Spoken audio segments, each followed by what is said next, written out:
அரவிந்த் கெஜ்ரிவால் தேர்தலுக்கு முன்னாடி வெளியே வர மாட்டாரு அப்படின்றது தான் பரவலாக இருந்தது. நீங்க தேர்தலுக்கு ஒரு மாசம் முன்னாடி அவரை கைது பண்ணியிருக்கீங்க. அவர் வெளியே ஒரு 25 நாள் இருந்தாருன்னா ஒன்றும் பெருசா மாறி போயிருக்கு கிடையாது.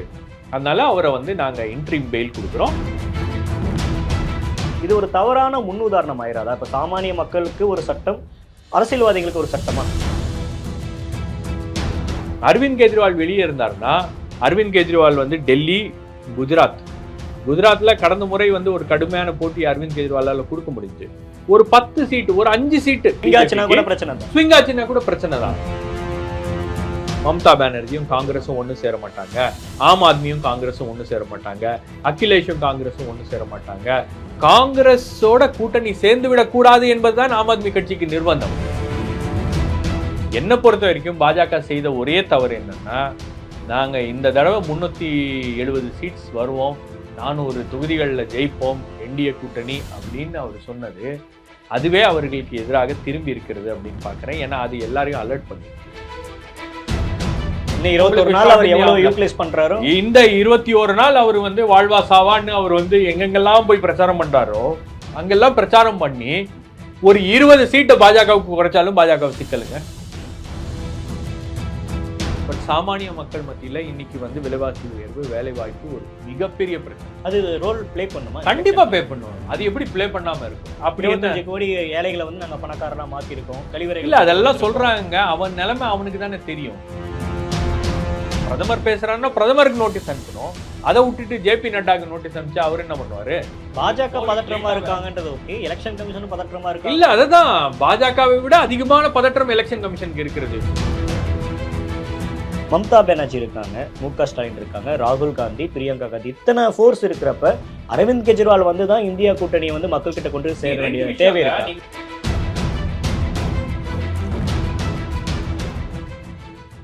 அனைவருக்கும் வணக்கம். இன்றைய சிறப்பு நேர்காணலில் நம்மோடு இணைந்திருக்கிறார் மூத்த பத்திரிகையாளர் ஷபீர் அகமது. வணக்கம். அரவிந்த் கெஜ்ரிவால் கைது செய்யப்பட்டாரு, இதுல இடைக்கால ஜாமீன் கொடுத்திருக்காங்க. இந்த விவகாரத்தை எப்படி பாக்குறீங்க? இது இந்த தேர்தலில் ஆம் ஆத்மிக்கும் சரி, இந்தியா கூட்டணிக்கும் சரி, எது மாதிரியான தாக்கத்தை ஏற்படுத்தும்? சரி, அரவிந்த் கெஜ்ரிவாலுடைய கைது என்பது, அந்த கைதுக்கான காரணங்களை எல்லாம் உச்ச நீதிமன்றம் நிராகரித்து இருக்கிறது.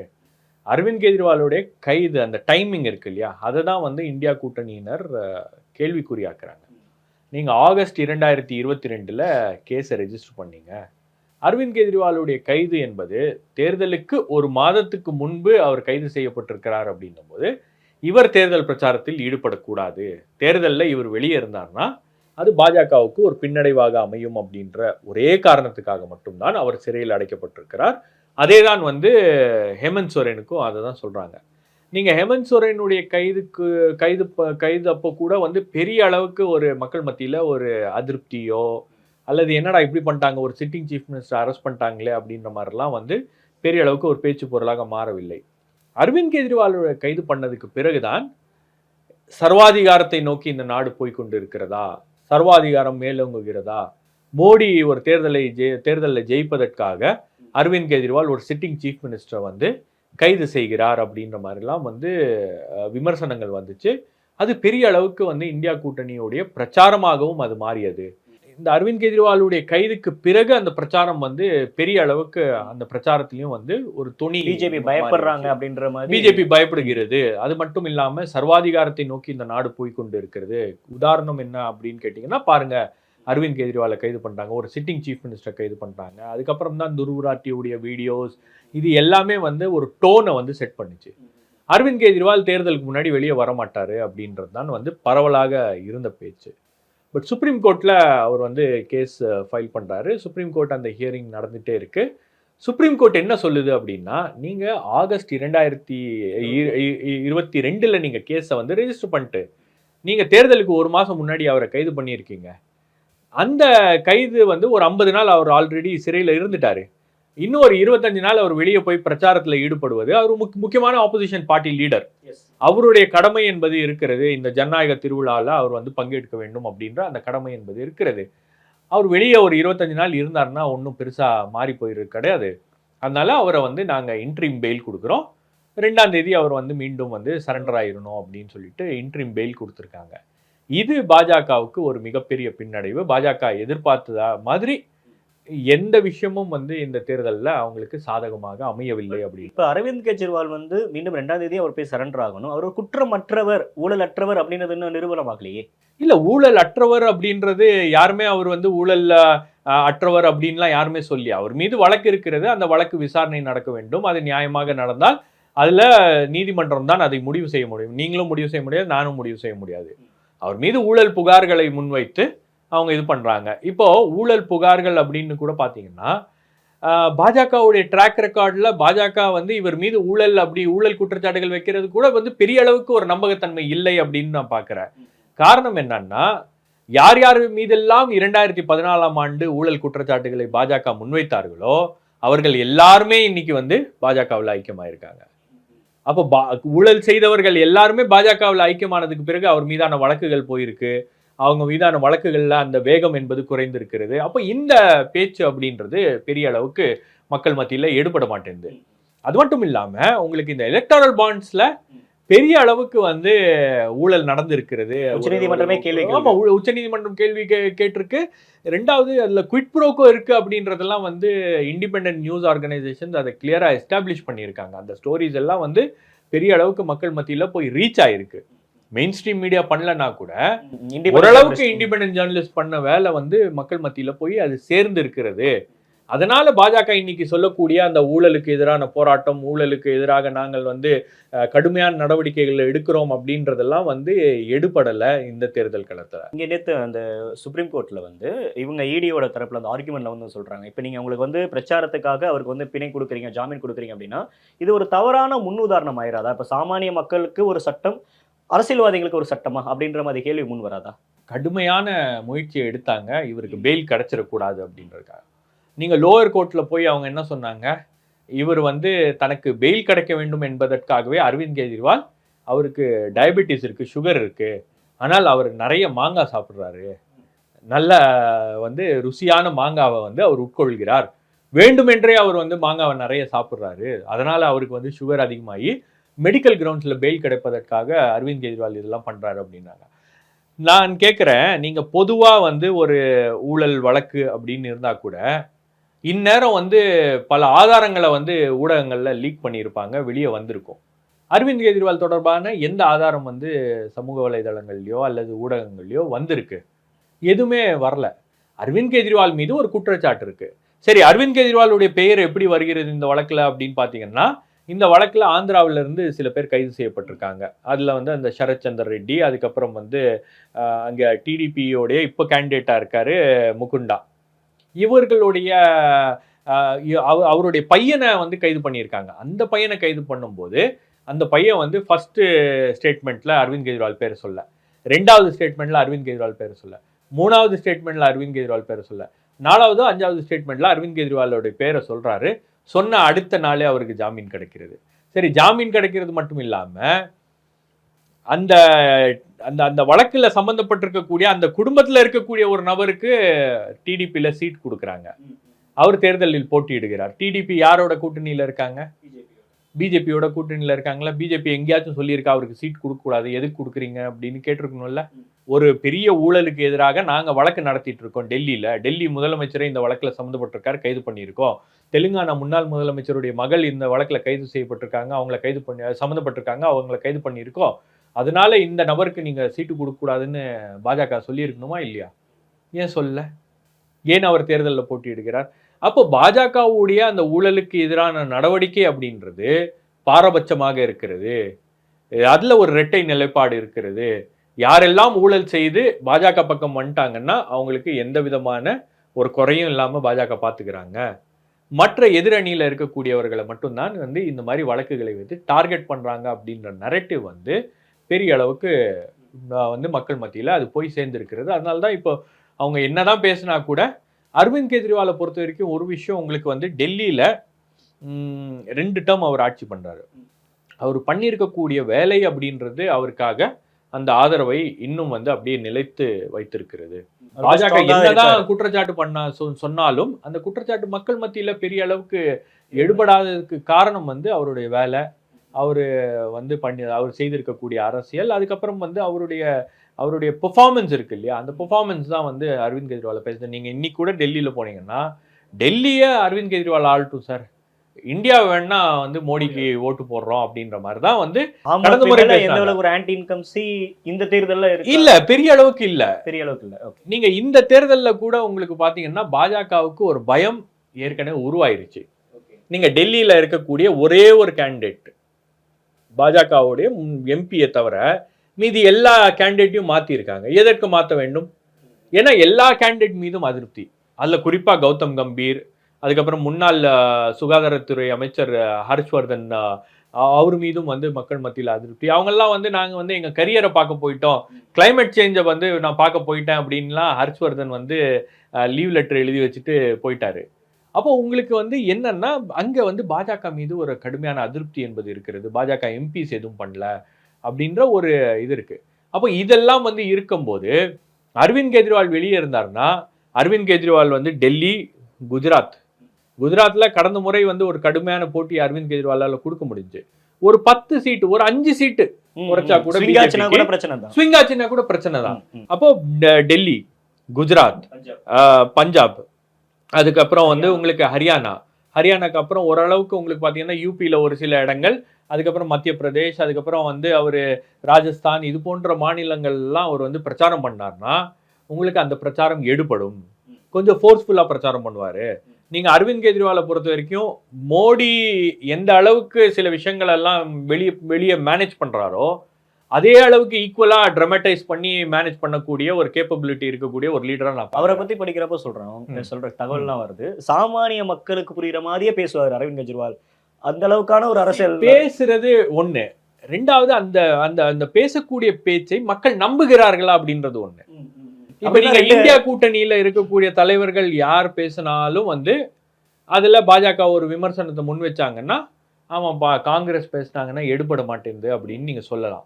பட் அரவிந்த் கெஜ்ரிவால் பேசினார்னா மக்கள்கிட்ட எடுபடுது. ஏதோ ஒரு இடத்துல அரவிந்த் கெஜ்ரிவாலோடைய அந்த கிளீன் இமேஜ் அப்படின்றத அவர் கட்டமைச்சு வச்சிருக்காரு இல்லையா, அந்த அந்த இமேஜ் வந்து ஒரு நம்பகத்தன்மையை உருவாக்கி இருக்கு. அப்படின்னா ஷார்ட் பீரியட்ல 2 மாநிலங்கள்ல பவருக்கு வர முடியாது. நீங்க எக்ஸ்பேண்ட் ஆயிட்டு இருக்குங்க அந்த பார்ட்டி. நீங்க 2014 பாஜக ஒன்றியத்தில் ஆட்சிக்கு வருது. 2014 இருந்து 2024 வரைக்கும் அவங்களால டெல்லியில பெரிய அளவுக்கு ஒரு ஆதரவு தளத்தை வந்து அவங்களால உருவாக்க முடியல, ஆட்சியை பிடிக்க முடியலையே. மோடி அவருடைய பீக்ல இருக்காரு, அவருடைய பொலிட்டிக்கல் கரியருடைய பீக்ல இருக்காரு. நீங்க பீக்ல இருக்கும்போது கூட உங்களால வந்து மற்ற மாநிலங்கள்ல எல்லாம் உங்களால வந்து ஆட்சியை பிடிக்க முடிகிறது, ஆனா டெல்லியில தொட முடியல அப்படின்னும் போது அவங்களுக்கு அது ஒரு பெரிய பிரச்சனையாக இருக்கிறது. இப்ப இந்த கேஸ்க்கு முன்னாடி மதுபான ஊழல் வழக்குல வந்து இதுதான் பெரிய ஊழல், இது அரவிந்த் கெஜ்ரிவால் மட்டும் இல்லாம நிறைய பேர் வந்து இதுல மாட்ட போறாங்க, இவ்வளவு பெரிய ஊழல் இவங்க செஞ்சிருக்காங்க, ஊழலுக்கு எதிரான ஒரு கட்சி அப்படின்னு சொல்லிட்டு இவ்வளவு பெரிய ஊழல் செஞ்சிருக்காங்க அப்படின்னு பாஜக பேசினாங்க. ஈடியுமே ரொம்ப ஸ்ட்ராங்கான ஆர்குமெண்ட்லாம் வச்சாங்க. ஆனா பெயில வந்து டிஃபன் பண்ணி அவங்களால தடுக்க முடியல அப்படின்னா அப்ப இந்த கேஸ் வீக்கான கேஸ் அப்படின்றது இல்ல கேஸ் வீக்கான கேஸா, கேஸ்ல மெரிட்ஸ் இருக்கா இல்லையா அப்படின்றதெல்லாம் வந்து ட்ரையல் கோர்ட் தான் முடிவு பண்ணும். சுப்ரீம் கோர்ட் வந்து அதை முடிவு பண்ணாது. சுப்ரீம் கோர்ட்ல அவங்க கொடுக்கக்கூடிய அந்த பிரேயர், அவர் மீது என்ன ஆதாரம் இருக்கிறது, என்ன எந்த சர்க்கம்ஸ்டன்ஸ்ல நீங்க கைது பண்ணியிருக்கீங்க, அதெல்லாம் தான் சுப்ரீம் கோர்ட் வந்து பார்த்துருக்கிறது. ஒரு தேர்தல் நடக்குது, ஒரு தேர்தல் நடக்கும்போது அவர் ஒரு முக்கியமான ஆப்போசிஷன் லீடர், ஒரு முக்கியமான ஆப்போசிஷன் ஃபிகர், அவருக்கென்று ஒரு கடமை இருக்கிறது, அவருடைய கேண்டிடேட்ஸ் இருக்காங்க, அந்த கேண்டிடேட்ஸ்க்காக அவர் பிரச்சாரம் பண்ணணும். ஸோ அதை எப்படி தடுக்க முடியும் அப்படின்ற ஒரு கேள்வியும் இங்க இருக்கிறது. ஸோ அதை வந்து பேஸ் பண்ணி தான் வந்து சுப்ரீம் கோர்ட், ஏன்னா அவங்க அந்த ஆர்குமெண்ட் சுப்ரீம் கோர்ட் ஆர்குமெண்ட்ல கேட்குறாங்க. நீங்க ஓப்பனிங்ல சொன்ன மாதிரி 2020 இந்த கேஸ் இது பண்ணவும் கிட்டத்தட்ட 1.5 இயர்ஸ்க்கு அப்புறம் நீங்க அரெஸ்ட் பண்றீங்க, அதுவும் தேர்தலுக்கு முன்னாடி நீங்க அரெஸ்ட் பண்றீங்கன்னா அப்படின்ற கேள்வியை முன்வைக்கிறப்ப இது அரசியல் பழிவாங்கல் அப்படின்றத சுப்ரீம் கோர்ட்டும் ஒத்துக்குதா? சுப்ரீம் கோர்ட் என்ன சொல்லுதுன்னா, இப்ப இவர் கைது பண்ணது சரியா இல்லையா, இவருடைய அரெஸ்ட்டை வந்து அவர் சேலஞ்ச் பண்ணியிருக்காரு, அந்த செக்ஷன்ஸ்ல பிஎம்எல்ஏல அரெஸ்ட் பண்ணியிருக்காரு அவர். இப்ப நாங்க இதை வந்து வெக்கேஷனுக்கு அப்புறம் விசாரிக்கிறோம். வெக்கேஷனுக்கு அப்புறம் விசாரிச்சு இவர் வந்து இவர் கைது தவறு அப்படின்னு நாங்க முடிவு பண்றோம்னு நினைச்சுங்க. இவர் இவ்வளவு நாள் சிறையில இருந்தது வந்து அன்ஃபேரா போயிடும் இல்லையா, அதனால அந்த மாதிரி ஒரு சூழல் வந்து இருந்துடக்கூடாது என்பதற்காக அவருக்கு வந்து தேர்தலில் பங்கெடுக்கணும், தேர்தலில் அவர் பிரச்சாரம் பண்ணணும் அப்படின்றதுக்காக அந்த கேப்பை நாங்கள் கொடுக்குறோம் அப்படின்னு சொல்லிட்டு அந்த ஒரு லீவே மட்டும்தான் கொடுத்துருக்காங்க. அந்த ஒரு ரிலீஃப் மட்டும்தான் வந்து அரவிந்த் கெஜ்ரிவால் கொடுத்துருக்காங்க. அவர் முதலமைச்சராக எந்த ஃபைல்லையும் கையெழுத்து போட முடியாது, முதலமைச்சர் அவருடைய டிஸ்சார்ஜ் பண்ண முடியாது. ரெண்டாவது உங்களுக்கு எம்சிசி இருக்கும்போது அதெல்லாம் வந்து நீங்க பெரிய அளவுக்கு உங்களுக்கு வந்து அதெல்லாம் வந்து பண்ண முடியாதுன்னு வச்சுக்கோங்க. பட் என்னன்னா உங்களுக்கு இந்த சுப்ரீம் கோர்ட் வந்து சென்ட்ரல் கவர்மெண்ட் சொன்ன, இடி சொன்ன அந்த வாதங்களை எல்லாம் முற்றிலுமாக நிராகரித்து அரவிந்த் கெஜ்ரிவாலை வெளியே அனுப்பி இருக்கு அப்படின்னா அதுவே வந்து பாஜகவுக்கு ஒரு பெரிய பின்னடைவு. பாஜக நினைச்ச விஷயங்களை எல்லாம் அவர்களால வந்து சாதிக்க முடியவில்லை. அவங்க பல்வேறு விஷயங்களை நினைச்சாங்க இந்த தேர்தலை பொறுத்த வரைக்கும். நீங்க டேபிளை தட்டி இந்த வாட்டி நாங்க 370 சீட்ஸ்ல வருவோம் அப்படின்னு வந்து முதல் முறையாக பிரதமர் பேசினாரு. 400 சீட்டு கூட்டணி வரும்ன்றாரு. இப்ப 300 சீட்டு தாண்டுவாங்களா அல்லது 250 சீட்டே தாண்டுவாங்களா அப்படின்றதெல்லாம் வந்து ஒரு கேள்விகளாக இருக்கு. அந்த நம்பர்ஸ் வந்து இவங்க நினைச்ச நம்பர்ஸ் வந்து அவங்களுக்கு கிடைக்காது. கர்நாடகாலுமே பெரிய ரொம்ப உறுதியா தெரிஞ்சிச்சு. உங்களுக்கு எலெக்ஷன் முடிஞ்ச மாநிலங்கள்ல பாத்தீங்கன்னா கேரளால அவங்களுக்கு வந்து பெரிய அளவுக்கு சீட்ஸ் வராது, தமிழ்நாட்டுல வராது, கர்நாடகாவில் உங்களுக்கு வந்து போன முறை அவங்க 28ல 25 சீட்ஸ் எடுத்தாங்க. இப்ப 25 சீட்ஸ் வந்து மீண்டும் வராது. ஒரு 15 சீட்டாச்சும் காங்கிரஸ் ஜெயிக்கும்ன்றாங்க. காங்கிரஸ் அங்க கடுமையா வந்து ஒரு போட்டியை கொடுக்குறாங்க அப்படின்னும் போது அங்க ஒரு பின்னடைவு. அதுக்கப்புறம் தெலுங்கானாவில் அவங்களுக்கு வந்து இந்த வாட்டி நாங்க வந்து ஒரு 15 சீட் எடுப்போம் அப்படின்லாம் வந்து அவங்க பேசுறாங்க, பாஜக பேசுறாங்க. பட் அந்த ஒரு கான்டெஸ்ட் வந்து அங்கேயும் டைட்டா இருக்கு. பாஜக ஒரு 5லேருந்து 6 சீட்ஸ் வந்தாலே வந்து பெரிய விஷயமாக இருக்கிறது அப்படின்னும் போது அப்போ அங்கேயும் வந்து ஒரு பின்னடைவு. அதுக்கப்புறம் உங்களுக்கு குஜராத்ல வந்து அரவிந்த் கெஜ்ரிவால் டிஸ்டர்ப் பண்ணுவாரு. ஏன்னா குஜராத்ல இருக்கக்கூடிய இன்டர்னல் இஷ்யூஸ் இருக்கு இல்லையா, அதை பாஜகவால சரி செய்ய முடியவில்லை. அங்க இருக்கக்கூடிய சத்ரியா கம்யூனிட்டி வந்து ஒட்டுமொத்தமாக பிஜேபிக்கு எதிராக இருக்கிறது. உங்களுக்கு இந்த தேர்தல் நேரத்தில் தேர்தல் போலிங் நடக்கும் போது வந்த செய்திகள் என்னன்னா, அந்த சத்ரியா கம்யூனிட்டியில இருக்கக்கூடிய அந்த அசோசியேஷன், அந்த லீடர்ஸ், அவங்க எல்லாமே வந்து அவங்க பூத் மேனேஜ்மெண்ட்ல இறங்கி இருக்காங்க. இப்ப அவங்க பூத் மேனேஜ்மெண்ட்ல இறங்கி மக்களை வந்து பூத்துக்கு கொண்டு போய் வாக்குகளை போட வச்சிருக்காங்க. அங்க ஒரு காஸ்ட் ரீதியா பாஜகவுக்கு ஒரு பெரிய பிரச்சனை என்பது இருக்கிறது. அதை அவர்களால் சமாளிக்க முடியவில்லை. பாஜகக்குள்ளேயே வந்து ஒரு இன்டர்னல் ப்ராப்ளம். பாஜகவோட 2014-19 ரெண்டுலையுமே அவங்களோட ஹிந்து ஓட் பேங்க் தான் அவங்க வந்து ரொம்ப சாலிடா நம்பி இருந்தாங்க. இப்ப அதுவே அவங்களுக்கு அகேன்ஸ்டா திரும்புதா? இல்ல, ஹிந்து கோர் ஓட் பேங்க் அப்படின்றது பிஜேபி விட்டு எங்கேயும் போகாது. அது அங்கேதான் இருக்கும். அந்த கோர் ஓட் பேங்கை தாண்டி உங்களுக்கு வந்து ஒரு 2014ல் உங்களுக்கு காங்கிரஸ் மீது இருந்த அதிருப்தி, காங்கிரஸ் மீது மக்களுக்கு இருந்த கோபம், காங்கிரஸ் செய்த ஊழல்கள், காங்கிரஸ் கட்சி தலைவர்கள் மீது இருந்த அதிருப்தி, அதே போல உங்களுக்கு லோக்கல்ல இருக்கக்கூடிய எம்எல்ஏஸ், நிர்வாகிகள் எல்லார் மீதும் இருந்த அதிருப்தி. அது மட்டும் இல்லாம தேசிய அளவுல ஒரு நரேட்டிவை வந்து அவங்களால பில்ட் பண்ண முடிஞ்சு பாஜகவால. அப்போ அங்க அண்ணா ஹசாரேவுடைய போராட்டம் இதெல்லாம் வந்து பெரிய அளவுல ஊடகங்கள்லாம் பெருசுப்படுத்தினோடனே இதெல்லாம் வந்து கீழே போய் ரீச் ஆன உடனே ஒட்டுமொத்தமான ஒரு அலை என்பது பாஜகவுக்கு ஆதரவான ஒரு அலையாக அது உருவாயிருச்சு. காங்கிரஸ் மீதான கோபம் என்பது பாஜகவுக்கு ஆதரவான அலை. அதை வந்து மோடி கேபிட்டலைஸ் பண்ணாரு. 2019ல் உங்களுக்கு வந்து டிமானிட்டைசேஷன் இந்த மாதிரியான பிரச்சனைகள்லாம் இருந்தா கூட உங்களுக்கு அந்த பாலாகோட் ஸ்ட்ரைக் இதெல்லாம் நடந்த உடனே தேச பாதுகாப்பு, தேச நலன் இது போன்ற விஷயங்கள்லாம் வந்து ஒரு பெரிய நரேட்டிவா வந்த உடனே ஒட்டுமொத்தமாக அது பாஜகவுக்கு ஃபேவரா போயிருச்சு களம்.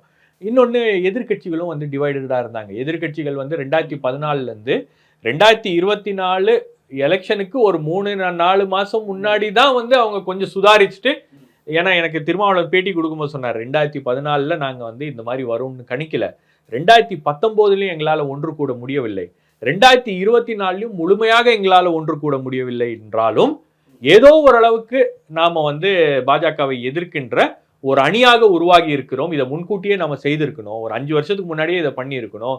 எங்களால் அதை பண்ண முடியல. அதை பண்ண தவறியதன் விளைவு இன்னைக்கு வந்து ஆப்போசிஷன் வந்து டிவைடடா இருக்கு. இன்னும் ஆப்போசிஷன் வந்து பெரிய ஒரு அட்வான்டேஜஸ் பொசிஷன்லாம் வரல. பட் ஒன்னா இருக்காங்க அப்படின்றதே பாஜகவுக்கு ஒரு அவங்களோட பிளான் பிரகாரம் நிதிஷ்குமார் எடுத்த மாதிரி ஒவ்வொரு ஸ்டேட்லயும் யாரோ ஒருத்தர் எடுத்துடலான்றது பிளான் இல்ல. அதுதான் உங்களுக்கு இந்தியா அலையன்ஸ் ஒன்னாவே சேர மாட்டாங்க. ஒரு இந்தியா அலையன்ஸ் அப்படின்றது உருவாகாது. மம்தா பானர்ஜியும் காங்கிரஸும் ஒன்று சேர மாட்டாங்க, ஆம் ஆத்மியும் காங்கிரஸும் ஒன்று சேர மாட்டாங்க, அகிலேஷும் காங்கிரஸும் ஒன்று சேர மாட்டாங்க, லெப்டும் காங்கிரஸும் ஒன்னா வரமாட்டாங்க அப்படின்ற பல்வேறு விஷயங்கள் இருந்துச்சு. ஏன் என்றால் இதெல்லாம் வந்து உங்களுக்கு பாத்தீங்கன்னா லெப்ட் வந்து கேரளாலையும் வெஸ்ட் பெங்காலையும் காங்கிரஸ்க்கு எதிராக நிக்குது. அப்போ தேசிய அளவுல இவங்க ஒன்னா வரமாட்டாங்க அப்படின்ற மாதிரிலாம் ஒவ்வொரு கணக்குகள், ஒவ்வொரு பிஜேபி ஒரு கணக்கு வச்சிருந்துச்சு. பட் அது இந்தியா அலையன்ஸா அவங்க உருவாகும் போது பாஜகவுக்கு ஒரு சின்ன பயம் அப்படின்றது அப்பவே உருவாச்சு. ஏன்னா இந்தியா அலையன்ஸ் மேல வைக்கிற அலிகேஷன்ஸ்க்கு மம்தா பதில் சொல்றாங்க. யாரு பிரதமரா இருப்பாங்க அவங்க வாலண்டியரா வந்து பதில் சொல்றாங்க. நீங்க ஒரு 10 வருஷத்துல நடத்தாத என்டிஏ கூட்டத்தை மோடி நடத்துறாரு. அதுல அதிமுக தலைவர் எடப்பாடி பழனிசாமி பக்கத்துலயே உட்கார வச்சு மீட்டிங் நடத்துறாரு. அந்த மாதிரி ஒரு மீட்டிங் இது வரைக்கும் மோடி நடத்தினதே இல்லையே. இப்ப என்டிஏல பார்ட்டி இல்லையே, அவங்க யாருமே இல்லையே. அப்போ அவங்க என்டிஏல யார் யாரெல்லாம் இருந்தாங்களோ, டிடிபி, அதுக்கப்புறம் வந்து இன்னும் ஒரு சில கட்சிகளை தவிர பெரிய கட்சிகள்னா அவங்க தான். மற்றவங்க எல்லாருமே வந்து கூட்டணியில இல்ல. பிஜேடியோட கடைசி நிமிஷத்துல ஒரு கூட்டணி போட்டுடலான்னு முயற்சி பண்ணாங்க. பிஜேடியோட கூட்டணி போட முடியல. அதுக்கப்புறம் உங்களுக்கு அகாலி தளத்தோட ஒரு கூட்டணி போடலான்னு பார்த்தாங்க. அகாலி தளத்தோட ஒரு கூட்டணி இல்ல. காங்கிரஸோட கூட்டணி சேர்ந்து விடக்கூடாது என்பதுதான் ஆம் ஆத்மி கட்சிக்கு நிர்பந்தம். அதை ஆம் ஆத்மி கட்சி அதை ஏத்துக்கல அப்படின்றது தான் வந்து இந்த கைதுகளுக்கெல்லாம் வந்து இதுக்கு முழுக்க இதுக்கு பின்னாடி அரசியல் இருக்கா அப்படின்னா நிச்சயமா இருக்கு. ஊழல் வழக்குகள்லாம் வந்து சும்மா ஒரு காரணம் தான். ஆனால் இது அரசியல் ரீதியான ஒரு நடவடிக்கை தானே. அது அரசியல் ரீதியாக தான் வந்து இந்த நடவடிக்கை எடுக்கப்பட்டிருக்கு அப்படின்றது தான் உச்ச நீதிமன்றம் பார்த்திருக்கிறது. தேர்தலுக்கு முன்னாடி 1 மாசம் முன்னாடி நீங்க வந்து அவரை கைது பண்ணியிருக்கீங்க அப்படின்ற ஒரே பாயிண்ட்டை தான் உச்ச நீதிமன்றம் வந்து கன்சிடரேஷன். இப்ப இந்த கேஸ் வந்து ஹேமந்த் சோரான் அவர்களுக்கோ இல்ல கவிதாக்கோ இங்க இருக்கக்கூடிய செந்தில் பாலாஜியோ இவங்களுக்கு யாருக்கும் இதாகுமா? உங்களுக்கு அதான் அந்த காரணங்கள், ஒரு கேஸ் வந்து இன்னாருக்கு தான் இப்படி இருக்கும், இதே கேஸ் இப்படி மற்றவங்களுக்கும் அப்ளிகபிள் ஆகும் அப்படின்றதெல்லாம் வந்து யாரும் எதிர்பார்க்க முடியாது. பட் ஹேமந்த் சோரனும் வந்து பெட்டிஷன் அவரும் இதே பெஞ்சுக்கு முன்னாடி தான் வருது.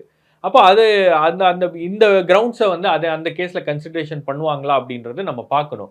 ஏன்னா நீதிமன்றத்தை நீங்கள் வந்து என்ன சொல்றது, நீதிமன்றம் என்ன மாதிரியான முடிவெடுக்கும் அப்படின்னு முன்கூட்டியே நீங்கள் கணிக்க முடியாது.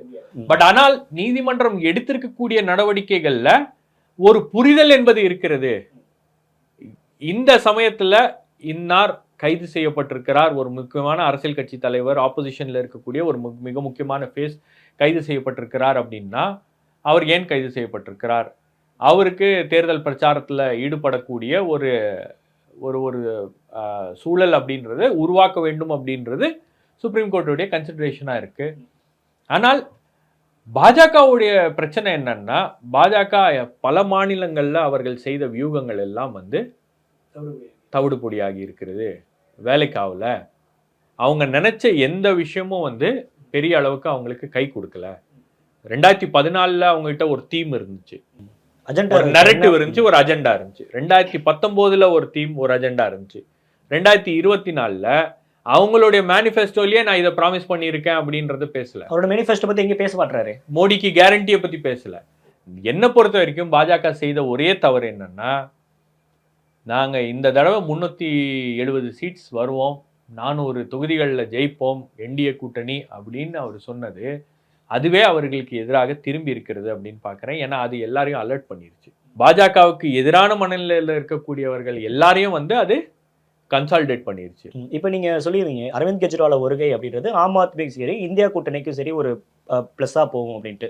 மம்தா பானர்ஜி இருக்காங்க, முக ஸ்டாலின் இருக்காங்க, ராகுல் காந்தி, பிரியங்கா காந்தி, இத்தனை ஃபோர்ஸ் இருக்கிறப்ப அரவிந்த் கெஜ்ரிவால் வந்து தான் இந்தியா கூட்டணியை வந்து மக்கள் கிட்ட கொண்டு ரெண்டு விஷயங்க. நீங்க மம்தா பானர்ஜி, முக ஸ்டாலின் மற்றவர்கள்லாம் வந்து உங்களுக்கு அந்த ஹிந்தி ஹார்ட்லேண்ட்ல அவங்களோட இம்பாக்ட் என்னவாக இருக்கும் அப்படின்னு நீங்க பார்க்கணும். இப்போ இங்க இருந்து தேர்தல் இங்க முடிஞ்சிருச்சுங்க. இப்போ இங்க இருந்து முதலமைச்சர் முக ஸ்டாலின் கேரளாவுக்கு போய் பிரச்சாரம் பண்றாருன்னா அது ஓரளவுக்கு எடுபடும். இங்க இருந்து அவர் வந்து கர்நாடகாவில் ஒரு சில பகுதிகளில் போய் பிரச்சாரம் பண்றாருன்னா கூட எடுபடும். ஆனால் இங்க இருந்து போய் அவர் வந்து உத்தரப்பிரதேஷ்லயோ அல்லது மத்திய பிரதேஷ்லயோ அல்லது பீகார்லயோ அல்லது ஹிந்தி ஹார்ட்லேண்ட்ல ஹிந்தி பேசக்கூடிய மாநிலங்கள்ல அவர் போய் பிரச்சாரம் பண்றாரு அப்படின்னா எந்த அளவுக்கு அதனுடைய தாக்கம் இருக்கும் அப்படின்னு தெரியாது. ஒரு மம்தா பானர்ஜி வெஸ்ட் பெங்கால்ல இருக்காங்க, வெஸ்ட் பெங்கால்ல இருந்து மம்தா பானர்ஜி வந்து அசாம் போய் பேசுனாங்கன்னா ஓரளவுக்கு அந்த ரீஜனல் இதில் வந்து எடுபடும். மற்ற நார்த் ஈஸ்ட் ஸ்டேட்ஸில் போய் அவங்க பிரச்சாரம் பண்ணாங்கன்னா அது வந்து கவனிக்கப்படும். ஏன்னா டிஎம்சி அந்த இடங்கள்லாம் வந்து உள்ளே போய் தேர்தலை சந்திச்சிருக்கு கடந்த காலங்களில். அப்போ அங்கெல்லாம் வந்து ஓரளவுக்கு வந்து அதனுடைய தாக்கம் என்பது இருக்கும். அரவிந்த் கெஜ்ரிவால் வந்து டெல்லி முதலமைச்சர். நீங்க இந்தியாவுடைய தலைநகரத்துடைய ஒரு முதலமைச்சருடைய பிரபலம், அவருக்கு இருக்கக்கூடிய அந்த ஒரு பாப்புலாரிட்டி அப்படின்றது இது டெல்லியை சுத்தி இருக்கக்கூடிய எல்லா மாநிலங்கள்லயும் அவருடைய தாக்கம் இருக்கும். உத்தரப்பிரதேஷ்ல இருக்கும், மத்திய பிரதேஷ்ல இருக்கும், ஹரியானால இருக்கும், ராஜஸ்தான்ல இருக்கும், பீகார்ல இருக்கும். ஏன்னா அவர் ஹிந்தி பேசக்கூடிய ஒரு ஆளு. அப்ப அவரு போய் அங்க வந்து பிரச்சாரம் பண்ணாரு அப்படின்னா அது ஒரு பெரிய அளவுக்கு வந்து உங்களுக்கு வந்து ஒரு இம்பாக்டை கிரியேட் பண்ணும். ஏன்னா உங்களுக்கு இப்போ சவுத் இந்தியா எடுத்துக்கோங்க. சவுத் இந்தியாவில் எம்கே ஸ்டாலின் இருக்காரு, சிதாராமையா இருக்காரு, அப்புறம் ரேவந்த் ரெட்டி இருக்காரு, அப்புறம் பினராயி விஜயன் இருக்காரு. ஸோ இந்த மாதிரி லீடர்ஸ் இருக்காங்க, இங்க ஃபேஸஸ் இருக்கு. இவங்களால இந்த மக்களை வந்து கன்வின்ஸ் பண்ணக்கூடிய அந்த கெப்பாசிட்டி இவங்களுக்கு இருக்கு. டெல்லியில உங்களுக்கு வந்து காங்கிரஸ் கட்சியில பாத்தீங்கன்னா ராகுல் காந்தி, சோனியா காந்தி, அதுக்கப்புறம் பிரியங்கா காந்தி, இவங்க தான் வந்து ரேபரேலி, அமேத்தி, அதுக்கப்புறம் வந்து அகிலேஷ் யாதவ், இவங்க எல்லாம் இருக்காங்க. இவங்க தான் அங்க மாறி மாறி மாறி மாறி பிரச்சாரம் பண்ண. அரவிந்த் கெஜ்ரிவால் கூட வந்தாருன்னா அது ஒரு கூட இன்னும் 21 நாள் அவர் எவ்வளவு யூட்டிலைஸ் பண்றாரோ, இந்த 21 நாள் அவர் வந்து வாழ்வா சாவான்னு அவர் வந்து எங்கெங்கெல்லாம் போய் பிரச்சாரம் பண்றாரோ அங்கெல்லாம் பிரச்சாரம் பண்ணி ஒரு 20 சீட்டை பாஜகவுக்கு குறைச்சாலும் பாஜக சிக்கலுங்க. யோகேந்திர யாதவ் என்ன சொல்றாருன்னா, நடந்து முடிந்திருக்கக்கூடிய இந்த 3 ஃபேஸஸ்லயே வந்து பாஜகவுக்கு ஒரு 40 தொகுதிகள் போயிருக்கும் அப்படின்றாரு. இன்னும் ஒரு 20 தொகுதிகள், 25 தொகுதிகள் உங்களுக்கு எந்தெந்த மாநிலங்கள்ல எந்தெந்த ஃபேஸஸ்ல எப்படி இருக்கு அப்படின்றத பார்த்து கிட்டத்தட்ட ஒரு மொமெண்டம் வந்து உங்களுக்கு உருவாயிருச்சு. மெஜாரிட்டிக்கு கீழ வந்துருச்சு நீங்க சொல்ற கணக்கு இல்ல. அதுதான் ஒரு கணக்கு. இது வந்து உறுதியா வருமா வராதா அப்படின்றதெல்லாம் வந்து யாரும் வந்து இந்த நம்பர்ஸை நம்ம ப்ரிடிக்ட் பண்ணாவுக்கு கடந்த முறை கிடைத்த அதே நம்பர்ஸ் வந்து இந்த முறை கிடைக்குமா அப்படின்னா இப்ப இருக்கக்கூடிய சூழலை பார்க்கும்போது கிடைக்காது அப்படின்றது பாஜகவுக்கும் தெரியும். சோ கிட்டத்தட்ட பாஜகவுக்கும் அந்த புரிதல் என்பது இருக்கிறது. சிங்கிள் லார்ஜஸ்ட் பார்ட்டி அவங்க எமர்ஜ் ஆவாங்க. எனக்கு இன்னொரு சந்தேகம், சரி இவங்க 2004 கூட இந்தியா ஷைனிங் மூமெண்ட்ல எல்லாம் இந்த மாதிரி தான் ஒரு பயங்கரமான பிரச்சாரம் எல்லாம் பண்ணாங்க. பட் என்ன ஆச்சுன்னா உங்களுக்கு கடைசி நேரத்துல வந்து ரிசல்ட்ஸ் வரும்போது முற்றிலுமாக வேறு விதமாக வந்துச்சு. நீங்க கடந்த 2-3 நாட்கள் ராகுல் காந்தியோடைய பிரியங்கா காந்தியோடைய பிரச்சாரம் பார்த்தீங்கன்னா அந்த பிரச்சார தொனியில வந்து ஒரு மாற்றம் இருக்கிறது. என்ன மாற்றம்? ராகுல் காந்தியோட ஸ்பீச் ரொம்ப அக்ரெசிவா இருக்குங்க. ராகுல் காந்தி டிமானிட்டைசேஷன்ல என்ன நடந்துச்சு அப்படின்றத பத்தி பேசுறாரு. கோவிட் நேரத்துல வந்து மக்கள்லாம் வந்து அங்க செத்துக்கிட்டு இருக்கும்போது இவங்க வந்து இந்த மாதிரி பார்மசூட்டிக்கல் கம்பெனி அதே போல இந்த கோவிட் வேக்சின் தயாரிச்ச கம்பெனி கிட்ட எல்லாம் பாஜக எலக்ட்ரல் பாண்ட்ஸ் மூலமா பணம் வாங்கிட்டு இருக்கு அப்படின்னு அவருடைய ஸ்பீச்சோடைய தொனி வந்து மாறி இருக்கு. வழக்கமா ராகுல் காந்தி அப்படி பேச மாட்டாரு. ராகுல் காந்தியோட ஸ்பீச் வந்து கொஞ்சம் அட்டாக் மோட்ல இருக்கு. அக்ரஷன் மாறி ஒரு அக்ரெசிவ் மோட்ல ராகுல் காந்தியோட ஸ்பீச் மாறி இருக்கு. பிரியங்கா காந்தியோட பதிலடிகள் எல்லாம் வந்து பாஜகவால சமாளிக்க முடியல. பிரியங்கா காந்தி இப்போ ஒரு பிரதமர் மோடி ஒரு விஷயத்த பேசுறாருன்னா உடனே பிரியங்கா காந்தி அதுக்கு ரியாக்ட் பண்றாங்க. அந்த ரியாக்ஷன் அப்படின்றது பாத்தீங்கன்னா உங்களுக்கு வந்து அதுக்கு ஒரு பதிலடியோ அதுக்கு ஒரு ஒரு ஒரு எதிர்வினையோ பாஜக தரப்புல இருந்து வரல. ரெண்டாவது பிரதமர் மோடியுடைய அந்த கேம்பெயினே பாத்தீங்கன்னா ஆரம்பிக்கும் போது எல்லாம் வந்து வளர்ச்சி, நான் வந்து இந்தியாவை முன்னேற்றிட்டேன், இந்தியா வந்து விஸ்வகுருவா மாறிடுச்சு, இந்தியாவை உலக நாடுகள்லாம் வந்து அண்ணார்ந்து பார்க்குறாங்க அப்படின்ற அளவுக்கெல்லாம் வந்து பேசின மோடி கடைசியில் ஹிந்து முஸ்லீம் அப்படின்ற இடத்துக்கு தானே போய் நிற்கிறாரு. அப்போ இந்த இந்து முஸ்லீம் அப்படின்றதும் வந்து மக்கள் மத்தியில் பெரிய அளவுக்கு எடுபடுமா அப்படின்னா அவங்களுடைய கோர் ஓட்டர்ஸ் மத்தியில் அது எடுபடும். பட் சாமானிய மக்கள் மத்தியில் இன்னைக்கு வந்து விலைவாசி உயர்வு, வேலை வாய்ப்பு ஒரு மிகப்பெரிய பிரச்சனை. அது ரோல் பிளே பண்ணுமா? கண்டிப்பா பிளே பண்ணும். அது எப்படி பிளே பண்ணாம இருக்கும்? ஏன்னா அதை தாண்டி அதை மறக்கடிக்கிற அளவுக்கான திட்டங்கள் நாங்க வச்சிருக்கோம் அப்படின்னு என்ன 25 கோடி ஏழைகளை வந்து நாங்க பணக்காரனா மாத்திருக்கோம். கழிவறை இல்ல அதெல்லாம் சொல்றாங்க. அவன் நிலைமை அவனுக்கு தானே தெரியும். கிரவுண்ட்ல என்ன தலைவர்கள் என்ன வேணா பேசலாம், என்ன வேணா கிளைம் பண்ணலாம். ஆட்சியில இருக்கக்கூடியவர்கள் கிளைம் பண்றதெல்லாம் வந்து களத்துல நடந்திருக்கா அப்படின்னு நீங்க போய் வெரிஃபை பண்ணீங்கன்னா எதுவுமே உங்களுக்கு வந்து உண்மையா இருக்காது. நீங்க ஒண்ணும் இல்லை, இந்த ஐசிஏஆர் ஒரு ரிப்போர்ட் கொடுத்தாங்க. இந்த மாதிரி நாங்க வந்து எங்களுடைய ஸ்கீம் மூலமாக நிறைய விவசாயிகள் வந்து பயனடைஞ்சிருக்கிறார்கள்னு ஒரு புக்லெட் போட்டாங்க. விவசாயிகளுடைய போட்டோ, அவங்களுடைய ஊர், எல்லா பேரெல்லாம் போட்டு அதை வட இந்தியாவில் போய் வெரிஃபை பண்ணும்போது 2 வருஷத்துக்கு முன்னாடி ஒருத்தர் லேண்டே வித்துட்டாரு. ஆனா அவர் வந்து பல லட்சம் ரூபாய் சம்பாதிக்கிறாரு அப்படின்னா கிளைம் பண்ணியிருக்காங்க. இங்க வந்து ஒருத்தருக்கு லேண்டே இல்லை, அவரு ஒரு விவசாயி அப்படின்னு அவரும் வந்து பல லட்சம் ரூபாய் சம்பாதிக்கிறாரு இந்த திட்டத்தின் மூலமாக அப்படின்லாம் போடுறாங்க. கிளைம் என்ன வேணா பண்ணலாம். ஆனால் அந்த கிளைம் ரியாலிட்டி அப்படின்றது வேற.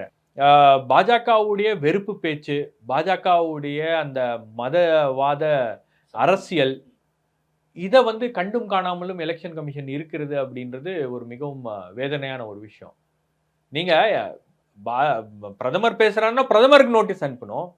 அதை விட்டுட்டு ஜேபி நட்டாக்கு நோட்டீஸ் அனுப்பிச்சா அவர் என்ன பண்ணுவாரு? ரெண்டாவது உங்களுக்கு வந்து பிஜேபி உடைய எக்ஸ் பக்கத்துல, கர்நாடகா பிஜேபியோட எக்ஸ் பக்கத்துல நீங்க வந்து ஒரு விளம்பரத்தை போடுறாங்க, ஒரு கேம்பெயின் ஆடை வந்து போடுறாங்க. முழுக்க முழுக்க வெறுப்பு அரசியல், முழுக்க முழுக்க விஷமத்தனமான ஒரு கேம்பெயின் ஆடு. அதுக்கு நீங்க யாருக்கு வந்து நோட்டீஸ் அனுப்பணும்? சம்மந்தப்பட்ட கட்சிக்கு நோட்டீஸ் அனுப்பணும் இல்லையா? விட்டுட்டு எலன் மாஸ்க்கு நோட்டீஸ் அனுப்புறாங்க எலெக்ஷன் கமிஷனு. அப்போ எலெக்ஷன் கமிஷனுடைய நடவடிக்கைகள்லாம் வந்து ஒரு விதமான சந்தேகத்தை ஏற்படுத்துகிறது.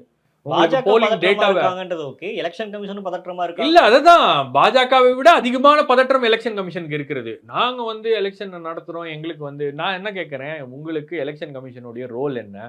வாக்கு சதவீதத்தை சரியா கணிச்சு குடுக்கிறது தான் உங்களுடைய வேலை. இத காலங்காலமாக எலெக்ஷன் கமிஷன் செய்கிறது. 75 ஆண்டு காலமாக அந்த பணிய தான் எலெக்ஷன் கமிஷன் சிறப்பா செஞ்சுட்டு இருக்கு. அப்ப இப்ப மட்டும் என்ன பிரச்சனை? எதற்கு நீங்க வந்து அந்த 11 நாட்கள் எடுத்துக்கிறீங்க ஒரு நம்பர குடுக்கிறது? அப்ப எல்லா இடங்கள்லயும் எலெக்ஷன் கமிஷனும் ஒரு போங்காட்டம் ஆடுகிறது. நீங்க இந்த ஃபேஸ் எலெக்ஷன் கமிஷன் வந்து ஒரு 7 ஃபேஸ் தேர்தல் நடத்தி இருக்கிறத பார்த்தீங்கன்னாலே, முழுக்க முழுக்க பாஜகவுக்கு சாதகமான ஒரு சூழலை உருவாக்க வேண்டும் என்ற அளவுல அந்த ஃபேஸஸ்லாம் அமைந்திருக்கிறது. ஆனா அதுவே பாஜகவுக்கு இப்போ ஒரு தலைவலியாக மாறி இருக்கிறது. ஏன்னா சட்டு புட்டுன்னு எலெக்ஷன் நடத்தியிருந்தீங்கன்னா எந்த பிரச்சனையும் வந்து ஒரு ஒரு ஒரு இடத்துல ஒரு பிரச்சனையை பேசியிருப்பாங்க, அத்தோட போயிரும். இப்போ ஒவ்வொரு விஷயமும் வெளியே வர வர வர வர அது கேம்பெயின்ல வந்து வெவ்வேறு ஃபேஸஸ்ல அது வெவ்வேறு விதமான தாக்கத்தை ஏற்படுத்துகிறது அப்படின்னும்போது காங்கிரஸ் இப்போ அதை உணர்றாங்க. காங்கிரஸ் உணர்றதுனால தான் இந்தியா அலையன்ஸ் லீடர்ஸ்லாம் வந்து அவங்களுடைய ஒட்டுமொத்த ஸ்ட்ரென்த்து இந்த 21 நாட்கள் தான் வந்து இந்தியாவுடைய ஜனநாயகத்தை காப்பாற்றக்கூடிய அந்த நாட்கள் அப்படின்ற அளவில் அவங்க வந்து இப்போ இறங்கி அந்த பிரச்சாரத்தை செய்ய இருக்கிறார்கள் அப்படின்னு பார்க்குறேன்.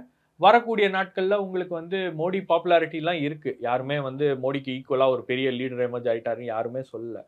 பட் மோடியுடைய பாப்புலாரிட்டி மட்டுமே இந்த தேர்தலை ஜெயிப்பதற்கான காரணியாக அமையுமா அப்படின்னா அது ஆர்எஸ்எஸ்க்கே ஒரு டவுட் இருக்குது. ஓகே, இது என்ன நடக்கும் அப்படின்றது ஜூன் 4ஆம் தேதி பார்ப்போம். நன்றி, வணக்கம்.